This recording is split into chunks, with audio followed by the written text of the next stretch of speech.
안녕하세요, 지메입니다. 오늘 할 내용은 경매 물건 분석 주거 게시판에 있는 확정일자란 이런 것이다 라는 글에 대해서 보도록 하겠습니다. 저도 예전에 정말 아무것도 몰랐을 때 도대체 확정일자란 걸 왜 받을까 싶은 생각이 있었거든요. 부동산 가서, 아니 부동산 했다. 전입센터 가서 전입신고를 하면 되지 왜 거기다가 꼭 확정일자란 도장을 받아야 될까. 뭐 받아야 한다고 하니까, 중요하다고 하니까 그냥 모르고 받았던 적이 있었던 생각이 납니다. 과거에 부동산 공부 안 했을 때 그랬었죠. 20대 때 그랬습니다. 근데 이제 중요한 점은 그런 부분에 대해서는 이제 많은 사람들이 압니다. 일반적인 사람들이 다 확정일자도 이제 받아야 된다고 여기저기 너무 많이 나오니까요. 그래서 전입신고를 하면서 확정일자를 다 받는데, 중요한 거는 바로 이겁니다. 여기서 제가 써놨는데요. 대부분의 사람들이 실수하는 점이 증액할 때입니다. 증액할 때.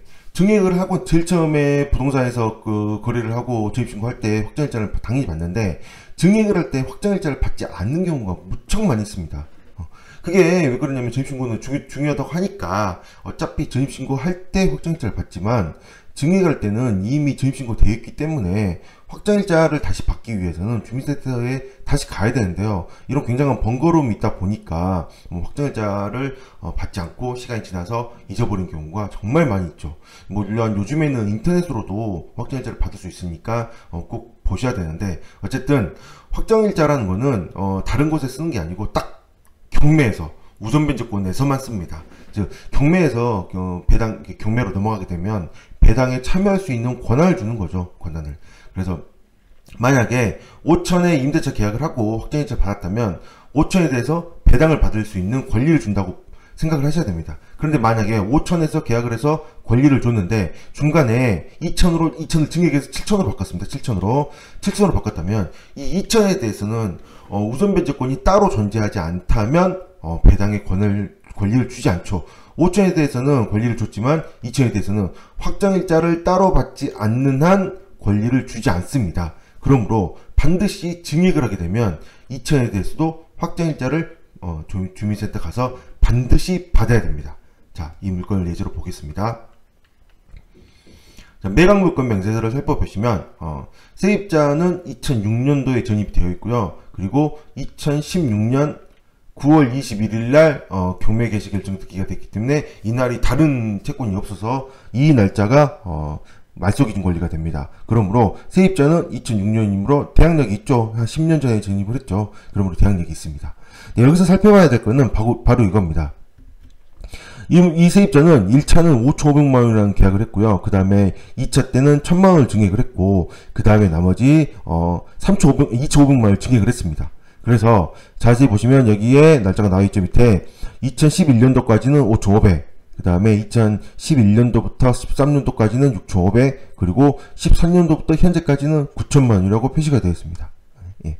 여기서 자세히 보시면 확정일자가 중요한데요. 확정일자가 있어야만 배당을 받으니까요. 왜 이게 중요하냐면, 입찰자 입장에서는 이 경매 개시결정 등기보다 빠른 전입자 있고, 이 전입한 세입자의 경우에는 배당을 전액 배당받지 못하면 나머지 금액은 낙찰자가 인수해야 되는 상황이 되는 거죠. 그래서 총 보증금이 9천만원인데 9천만원이 세입자가 전액 배당을 받는다면 낙찰자는 인수상이 없게 됩니다. 그러나 만약에 9천을 전액 배당받지 못한다면, 그리고 이 모든 금액들이 전부 다 대항력이 있다면 낙찰자는 모든 금액을 배당받지 못하는 금액을 인수를 해야 되는 거죠. 그래서 얼마큼 배당이 되고 얼마큼 배당이 안 되는지 정확히 판단을 해야 됩니다.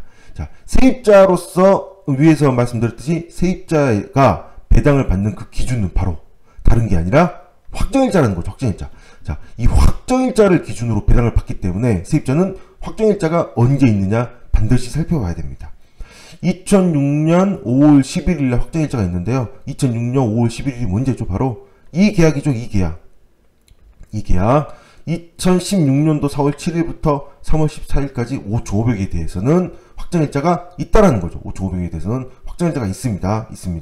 그러나 1,000만원 증액한, 그리고 2,500 증액한 총 3,500만원의 돈에 대해서는 확정일자가 없습니다. 표시가 안 되어 있습니다. 만약에 확정일자가 표시되어 있으면 이런 것처럼 5,500, 2006년 1월, 그 다음 이 밑에 또 하나, 이 밑에 또 하나, 이렇게 기록이 됐을 겁니다. 또는 밑에 내용이 써있다거나요. 그러나 여기서는 그런 내용이 전혀 보이지 않습니다. 그렇다는 것은 뭐냐면 이 1차 증액한 1000만원, 2차 증액한 2500만원 전부 다 확정일자가 없다는 거죠. 그러므로 이 세입자는 배당 요구를 정상적으로 배당 기일 안에 배당 요구를 정상적으로 했으므로 배당에 참여가 되지만 이 중에서 배당을 받을 수 있는 돈은 확정일자가 있는 5조 500만원 뿐이라는 거죠. 나머지 총 금액 3조 500만원에 대해서는 배당을 받지 못하므로 이 금액은 전액 낙찰자가 인수를 해야 되는 금액입니다. 그러므로 3조 500만원을 전액 인수하므로 이 물건을 입찰하실 때 3조 500만원을 뺀 상태에서 입찰을 해야 되는 거죠. 또한 이 인수사항이 있기 때문에 문제가 되는 사항도 있습니다. 인수사항이 있으면 대출이 잘 되지 않죠. 잘 되지 않으므로 이 부분도 체크를 해야 되고요. 그래서 좀 밑에 내용을 써놨지만 1차, 2차 금액 이렇게 해서 쭉 했는데 2, 3차인 1000만원과 2,500만원은 배당에 참여하지 못하게 되므로 나머지는 인수당이 된다라고 써놨는데 이런 식으로 옥션에서는 잘못 표시된 경우가 생각보다 많습니다. 이거 옥션, 유료 옥션 제일 비싸다는 지지 옥션에서 이렇게 표시가 됐습니다. 9천만원 전부 대항력은 있지만 전부 소멸로 표시해야 됩니다. 이 배당 순서에도 이렇게 9천만원 전액 배당으로 나오는 거죠.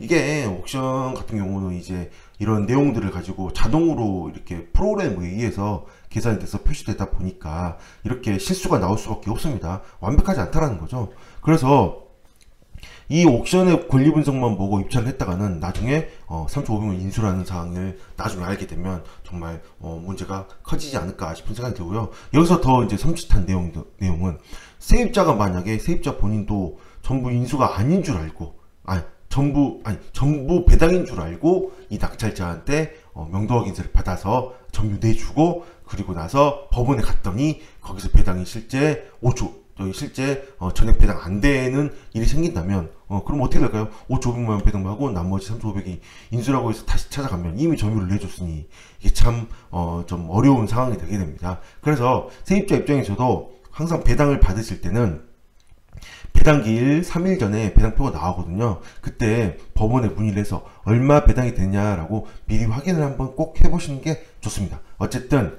이 물건에 있어서 중요한 내용은 바로 이겁니다.